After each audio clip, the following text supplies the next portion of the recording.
picturesque town of Amityville, New York, home to the world's most famous haunted house.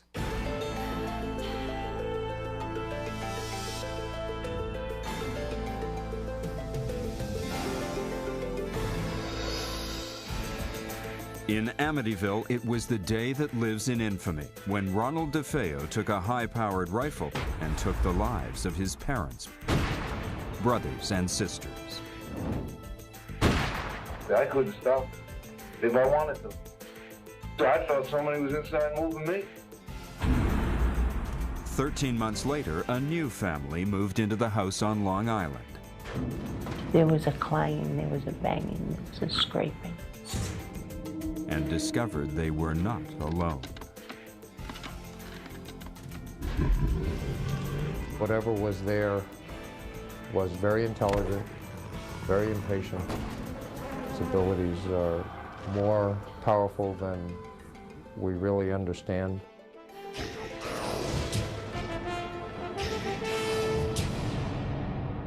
It was December of 1975 when George and Kathy Lutz crossed the threshold of their dream house on Ocean Avenue. 28 days later, they abandoned the home, terrified by a series of bizarre and mysterious incidents. What's the truth behind the so-called haunted house and the real-life horror story that inspired a best-selling book and a hit movie? Join us for Amityville, The Haunting. Amityville, a quaint village on the south shore of Long Island, about an hour's drive from the hustle and bustle of New York City. A seemingly ordinary American town whose name is derived from the Latin word for friend. Yet it is also a name that remains inextricably linked to a series of events that began with the brutal murder of an entire family and ended with another family's nightmare. The story became known to the world as the Amityville Horror, but it's a story that the people of this closed-door community would just as soon forget. All that publicity and the movies I thought were ridiculous too, and I just didn't believe it. I guess I don't believe the supernatural. It's the drunk kids that come back looking for a thrill night. They have nothing to do, so let's go to Amityville and find the house. Long before gaining notoriety for its house of horrors, Amityville was a community rich in history. Will Rogers lived here. Annie Oakley was here. Goddard, the great space flight engineer, shot off the first rocket here. Even George Washington spent a day here supping, as he said in his diary, as he completed his tour of Long Island. But for nearly 3 decades, a certain house on Ocean Avenue has attracted more attention than any other landmark and cast an ominous shadow over this otherwise idyllic coastal village. This modern-day horror story has its origins in the history of Amityville and Ocean Avenue itself, a history that dates back to the region's earliest settlers, the Montaukett Indians. According to legend, the Indians once believed the land now known as Ocean Avenue to be a power spot, perhaps even an area infested by demons. Tribal enemies, or those said to be possessed by evil spirits, were left to die on this land and then buried face down, cursed to stare for all eternity into the dark abode their spirit was sent to join. Montaukets believe there is good and there is evil. The spirit is very movable and it can come and go and do a lot of things. Jay Anson's The Amityville Horror documents another legend about the Ocean Avenue property, one dating back to the Salem witch trials of the late 1600s. According to this account, a man named John Ketchum, after being forced out of Massachusetts for practicing witchcraft, set up residence on or near the spot of Amityville's famed House of Horrors. It is said that Ketchum continued his alleged devil worship until his death, and that his body may be buried somewhere on the property. Early deeds do suggest that Ketchum may have existed, but whether he fled from Salem or ever practiced witchcraft on the land cannot be verified. We were never able to physically connect the Ketchums who were burned at the stake in Salem, Massachusetts. But it's very interesting that there's a Ketchum Street or a Ketchum Place right in the immediate vicinity of the residence. In about 1924, the house at 112 Ocean Avenue was built for John Moynihan and his family. But what isn't commonly known is that this house, which now stands just a couple of blocks away, once occupied the famous Ocean Avenue lot. A house built in 1782, which had been moved because of continuous problems with the people in the house. They moved out. They didn't stay very long. Representatives for the Amityville Historical Society, who refuse to appear on camera, insist that the only reason the original house was picked up and moved was because Mr. and Mrs. Moynihan needed a larger house to accommodate their growing family, not because of any paranormal disturbances. But what of the house that stands on the lot today? Coming back to 112 Ocean Avenue, the families that I found had resided in that dwelling place appeared to have a calamity within each one. There was a drowning off the bulkhead in the back. There were problems for each family. Since access to death certificates is limited under New York state law, the deaths said to have occurred on or near the property could not be confirmed, leaving people to speculate about the true history of the house on Ocean Avenue. In the summer of 1965, the house at 112 Ocean Avenue is sold to the DeFeos, a close-knit Italian Catholic family. It is a prosperous time for the city-bred DeFeos, a prosperity evidenced by their move from a small Brooklyn apartment to the 6-bedroom, 2.5-story Dutch colonial on Long Island's affluent South Shore. The book High Hopes, The Amityville Murders, an in-depth examination of the DeFeo case based on interviews, police records, and sworn trial testimony, takes its title from the sign posted on the DeFeo's front lawn. I think they were more than middle class. And I'm sure when they moved from Brooklyn, when they bought that house, that they had high hopes. The DeFeos have 5 children: John Matthew, Mark, Allison, Dawn, and their eldest son, Ronald Jr., better known as Ronnie or Butch. Ronnie had a close relationship with his mother. His relationship with his father was a love-hate relationship. Mr. DeFeo's way of showing love to his children, especially his eldest son, Ronnie, is by spoiling them with money and material things. It would be nothing for his father to give him, $1,000 for him to spend. He never really had to work. He had a lot of jobs that he lost. He wound up working in a car agency for the father, but he didn't have to. I think they thought that money would make the difference. Look how wonderful our life is. But it's not very wonderful. Material excesses and family discord may not have been the only forces at work in the DeFeo home. From the very beginning, Ronald DeFeo Jr. senses that he is not alone in the house. Well, when I first moved in, you start hearing noises of different things at night. Noise, like you thought somebody might have been walking around, pipes banging. Oh, they were always saying somebody's in the house, ghost, all that. Once in a while you'd hear screaming, but there wasn't nobody screaming. According to trial testimony, by 1973, the incidents of violence and abuse within the family begin to escalate. Ronnie's mother was downstairs doing laundry, but the kids were making a tremendous fuss. And she was yelling at the kids were yelling, and the father kept yelling at her to shut up. He wanted to eat his meal in peace. And she comes up the stairs with a basket of laundry,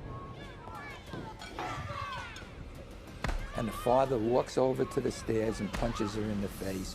She falls down the stairs. He closes the door and he says, "Now we'll have some peace. We can eat in peace." And that scene, for me, summed up what life must have been like in that house. Desperate to escape his troubled home life, Ronnie immerses himself in Long Island's South Shore bar scene and the early 1970s drug subculture. He was into heroin. He was big into speed. He would take LSD. So I think he was a very heavy user, and he probably started very early. As Ronnie spirals out of control, one family argument nearly turns lethal. All sorts of violence is going on. Ronnie's sister Dawn and her father are having a violent argument. And so Ronnie's going to settle the argument. Picked up a shotgun. I knew the gun was loaded, you know. And I said, that is that hell, I want to kill him. Hey!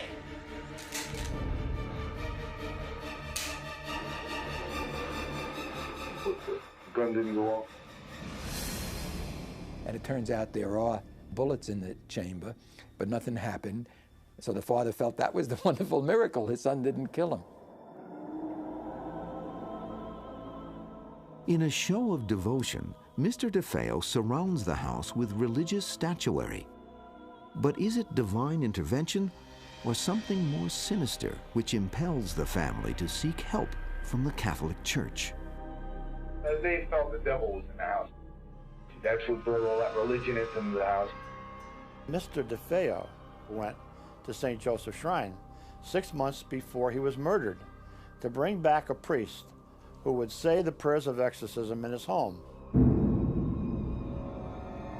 And from all the information I learned, candles were toppling over, doors were opening and closing.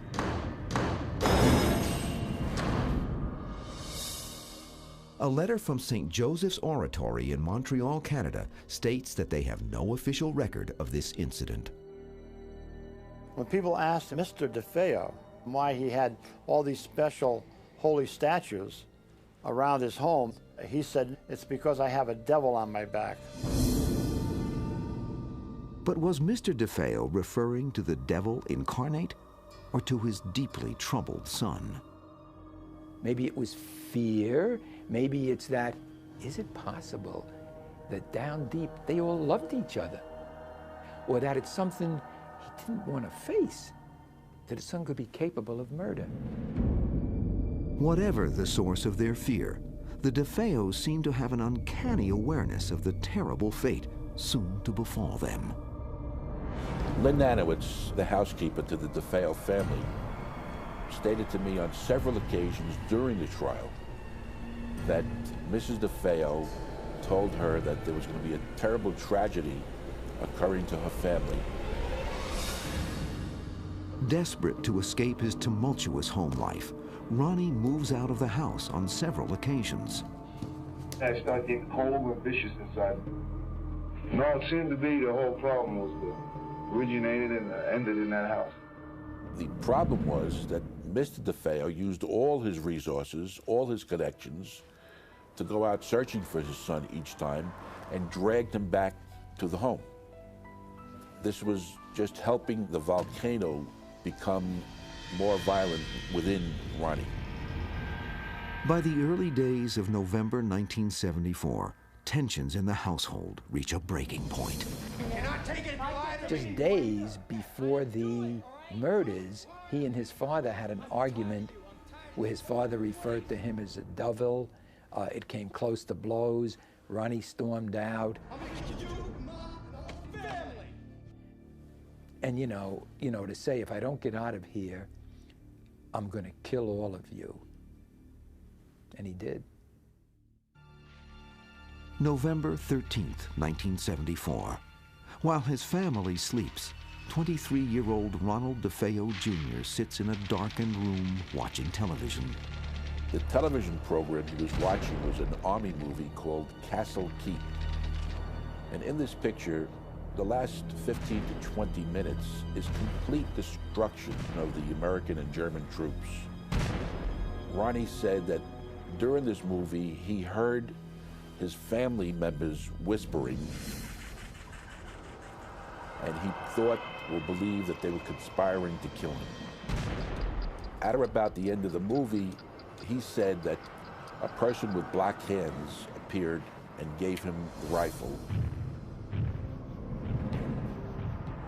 And he went ahead and he proceeded to shoot each member of his family. No, I shot my father first, then I crossed over into my mother's bed. After that, I tell you honestly, I couldn't stop if I wanted to. I couldn't put the gun down.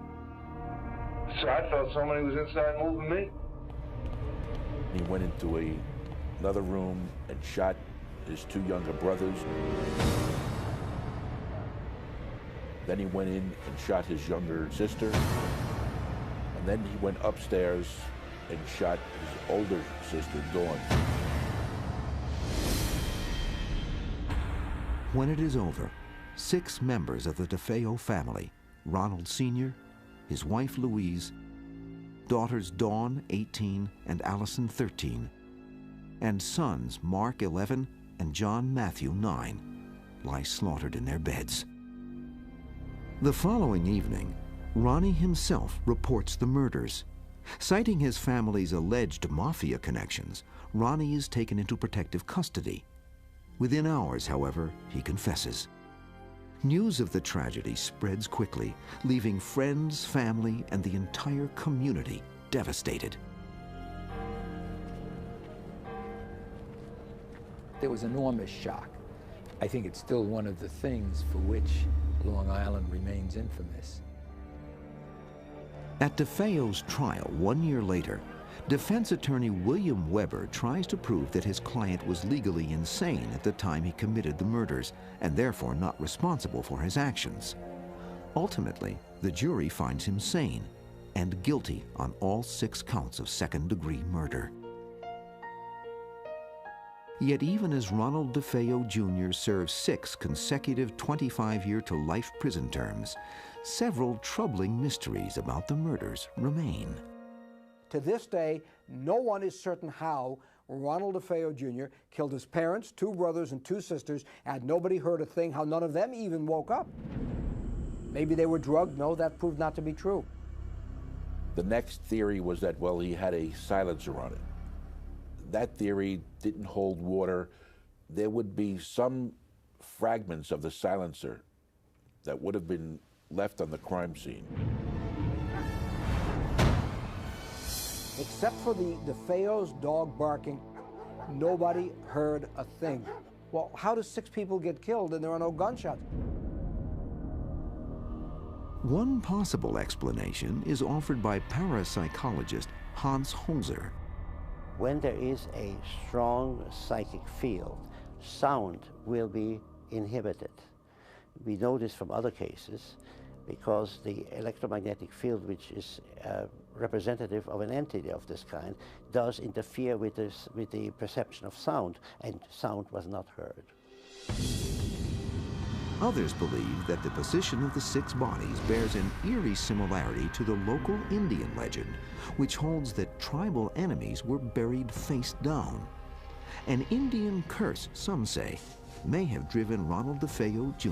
to murder. Young DeFeo had always been very high-strung and certainly given to psychic ability. And it is not inconceivable that the influence in the house were manifested gradually through him.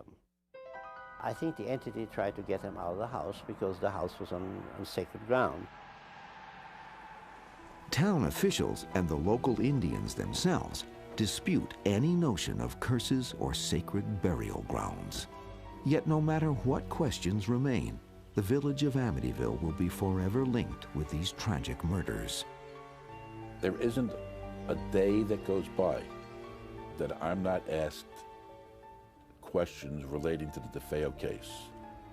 This was a tragic incident that happened to a middle-class family, a family that could very well have been my neighbor, your neighbor, anyone else's neighbor.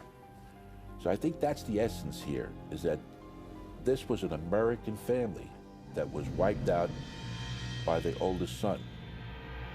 After Ronald DeFeo's trial and conviction, the people of Amityville believed the horror was over. it had just begun. In the summer of 1975, newlyweds George and Kathleen Lutz begin house hunting on Long Island. George, a 28-year-old ex-Marine, runs his family's surveying firm. Kathy, 30, has 3 children from a previous marriage: Daniel, 10, Christopher, 7, and Melissa, 5.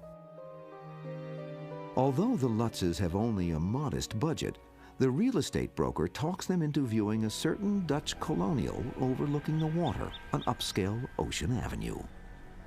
This is the first interview the Lutzes have granted in more than 20 years. We first saw the house in the fall of 1975. Went over with the broker. She said, I wanted to show you what the other half of Amityville lived like. Pulling up to it, she started to tell us things that the house had as far as the number of bedrooms. When we walked in the house, Kathy looked around right from the foyer and just started smiling. She really fell in love with the house. It was very obvious. And we walked through, it had 6 bedrooms and a boathouse for our boat and 2-car garage and a heated pool and a basement on the water, which was very rare. All the things that we talked about, we found in one place. For George and myself, we could bring more things together within this marriage. A new home, space for everybody, space for growth. Only after George, Kathy, and the children fall in love with the house does the broker mention its gruesome past. And she explained to us about the DeFeo massacre and wanted to know if that would change our view on the house at all.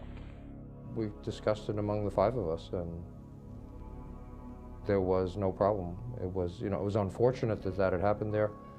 It was reflected in the price, of course, but we weren't superstitious, thinking that there was anything wrong that way. There was a sign outside the front of the house when we first looked at it. It said High Hopes. And when I look now, those same high hopes were within us. On December 18th, 1975, 13 months after the murders, George and Kathy move in with their 3 children and the family dog, Harry. A friend of George's, after learning of the house's tragic history, insists that he get it blessed by a Catholic priest. Lutz, a Methodist, calls upon the only priest he knows, Father Ralph Pecoraro. I first met Father Ralph, which we came to know him as Father Ray, when I was in the process of obtaining an annulment from my first marriage. He and I became good friends. On the same day the Lutzes are moving in, Father Ray comes to bless the house. I was blessing the sewing room. It was cold. It was really cold in there. And I thought, gee, this is peculiar, because it was a lovely day out. It was winter, yes, but it didn't account for that kind of coldness. It wasn't until much later that we learned what it was that had happened to him while he was doing that. He did stop us before leaving and say to us that not to spend too much time in that sewing room. For some reason, he felt uncomfortable there. I was sprinkling holy water, and I heard a rather deep voice behind me saying, "Get out." It seemed so directed toward me. I was really quite startled. I felt a slap at one point on the face. I felt somebody slap me, and there was nobody there.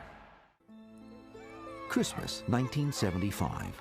For the Lutz family, the lovely house at 112 Ocean Avenue is a dream come true. But from the day they move in, they begin to detect the house's strange sensations. All homes have sounds that you need to come adjusted to. How the water sounds, a dishwasher in the middle of the night. There's sounds that all homes have.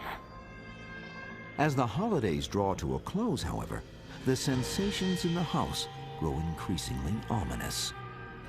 After the love of Christmas came down, that's when the sounds in the house were different. They weren't ones that I wanted to become familiar with. It changed. There wasn't the warm glow anymore. Now there was a blaze. There was a scraping. And there was a banging.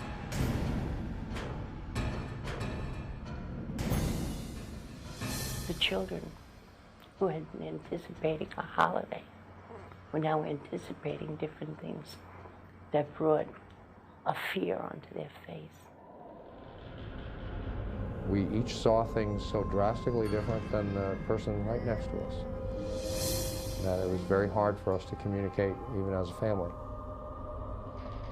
When I look back sometimes, I describe it like a three-ring circus, each one being in their own room or their own area of the house, experiencing for themselves something different than what the other person was. George is attacked by a sensation of intense cold. He compulsively builds fires in the living room fireplace, but he can never get warm enough. He became obsessed with how much firewood there was, and then would there be enough to keep burning, that he would be continually going about the fireplace, checking the fire. Fights break out between the normally loving family members. Slowly, each of their personalities begins to change.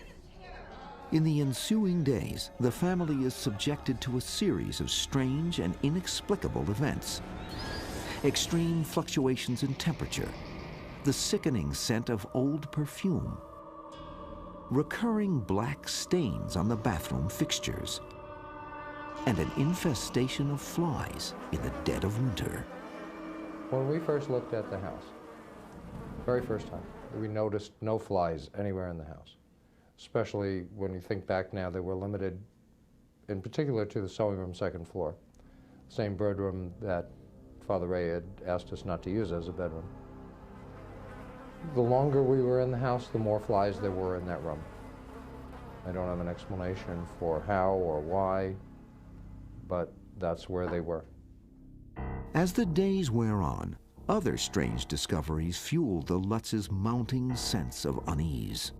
I was down in the basement one afternoon, and there was a particular shelving area that I really wanted to relocate, and it looked like a portable. So I moved it, and much to my surprise, there was a small room behind it, and it was painted a red. We keep calling it a room, but we don't know what else to call it. It's a very small space. The fact that it was red and that it had an odor was the disturbing part. Then when Harry, our black lab, wouldn't go near the room, cowered away from it, that was more disturbing. This red room was not in the original house plans. Who built it? Why was it hidden? Soon the Lutz's puzzlement turns to abject terror. Night after night, George is snapped awake at 3:15 a.m., the established time of the murders. While Kathy is plagued by nightmares in which she relives the horror of the DeFeo tragedy. There was one that was very vivid in where I experienced where the bullets went in and out of Mrs. DeFeo's body, and I was able to determine who died in what order. And later on, when we met with William Weber, who was the attorney for Ronald DeFeo, and he confirmed what the police had found, and they had never published where the bullets went in and out of the body. George becomes disturbed at the way his wife and children begin sleeping in their beds, the same position as the murdered DeFeos. I would not sleep on my stomach, everyone else did. None of us ever slept on our stomachs before moving in the house. We later came to believe that's the position the bodies were in. Slowly but inexorably, the influence spreads to the children, in particular, 5-year-old Missy, who boasts about her new imaginary playmate, Jody. I recall one morning I was in the kitchen, and Melissa came in, and she said to me, "Mommy, do angels talk?" And I said, Yeah, I think so. Why? And she said, well, I think I have an angel in my room. Missy described it as a pig that had the ability to be very big or very small, invisible or visible. But Missy would say things about it that it said that you knew she couldn't make up on her own. One of the most uncomfortable statements that Jody made was, "You will always live here." That's not something that makes you comfortable to hear your child's invisible friend is saying that. George and Kathy dismiss the stories of their daughter's invisible friend until Jody makes its presence known to them. I saw eyes looking down at me from Missy's bedroom window when I would be coming back from the boathouse at night. I would run into the house, run upstairs, and there'd be nothing there. There would be times that Missy would be sitting on her bed talking, and you'd walk past, you'd see the rocking chair moving, but Missy was on the bed. There were a couple of times that we saw eyes from the outside looking into the house. There were tracks in the snow that were made by something with a cloven hoof. During the first 2 weeks of January 1976, a series of terrifying and mind-numbing events finally convinced the Lutzes that some evil force is residing in their house. How do you explain an odor that all of a sudden appears, or a cold spot in a room that you walk through, the cold is not there anymore? Or the front door slamming, and you go running down and the door's still locked, but you heard it happen. Desperate to rid their home of the diabolical presence, the Lutzes are advised by a friend to first open all of the windows throughout the house and then go from room to room reciting the Lord's Prayer. Sounded like a solution to us. We did the same thing. When we did that, we heard a chorus of voices say to us, "Will you stop?"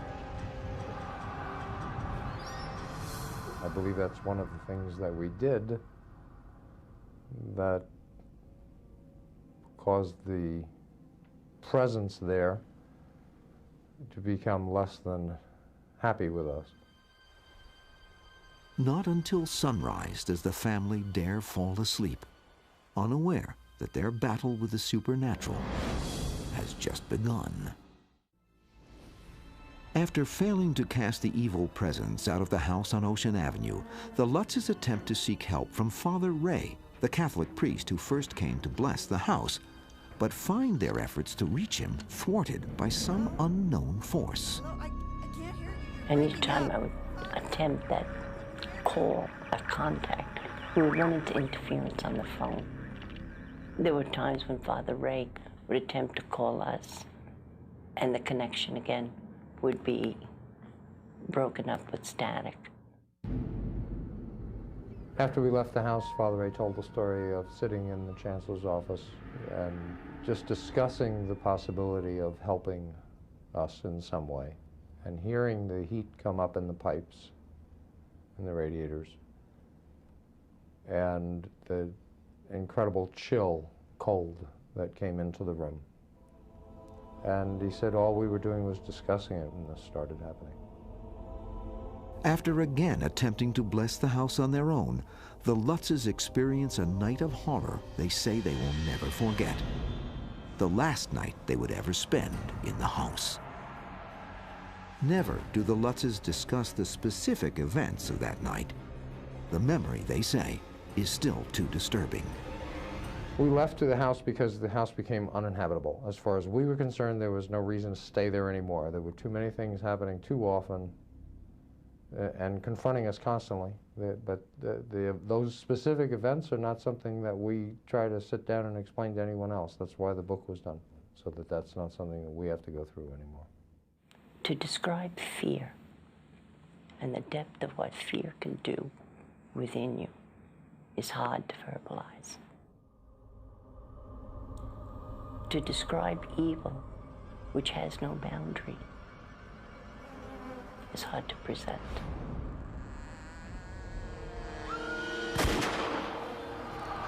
But this is what the family was experiencing that night. Each one with the degree that they could handle it. This sense for our very lives was there, and we chose to go. And not return.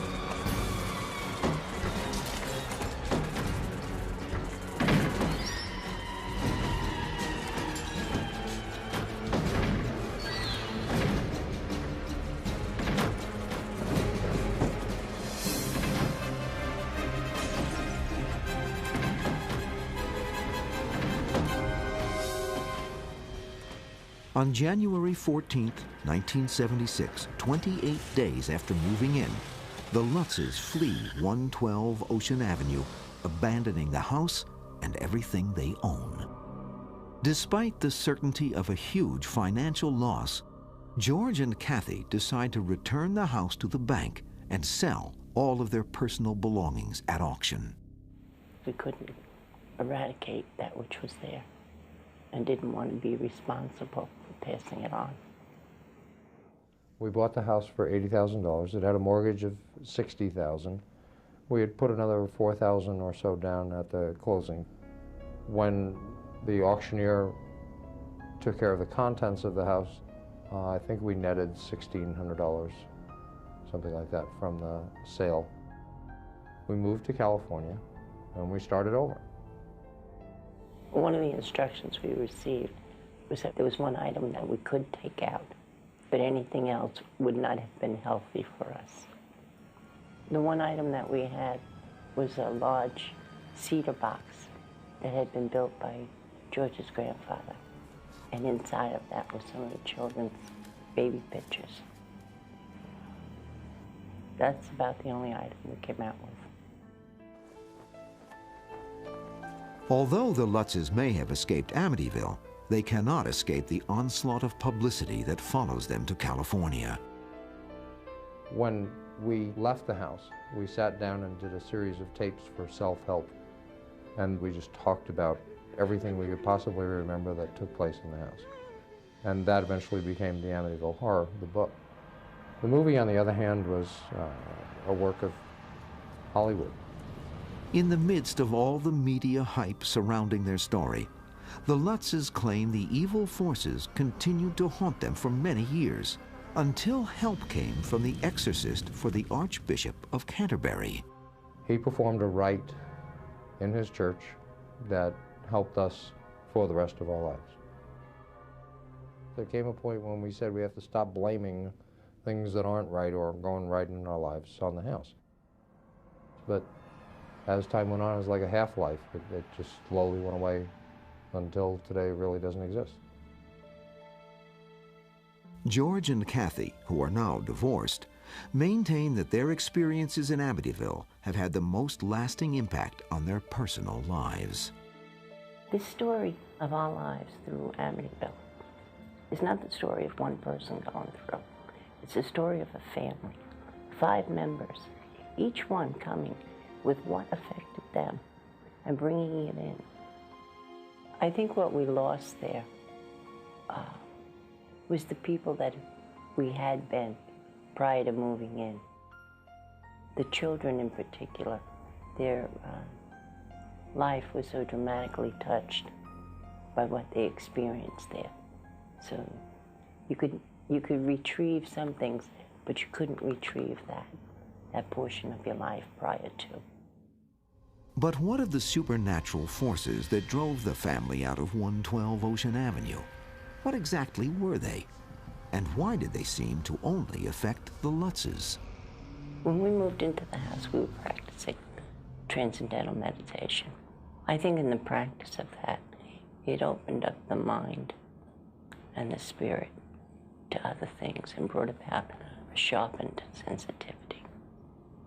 And I think we opened ourselves up to it. I think that whatever was there was very intelligent, very impatient. I think its abilities are far more powerful than we really understand. I think you know evil from experiencing it. I would say it was demonic. It took a dream and it shattered it. It took innocence and it destroyed it. And it was out for life itself.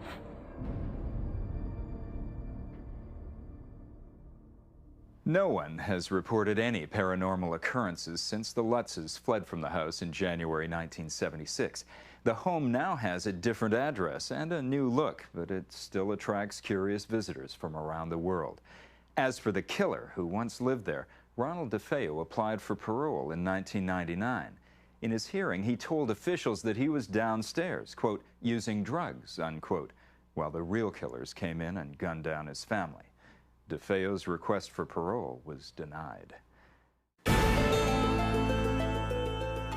Discover more about this and every History's Mysteries topic at historychannel.com.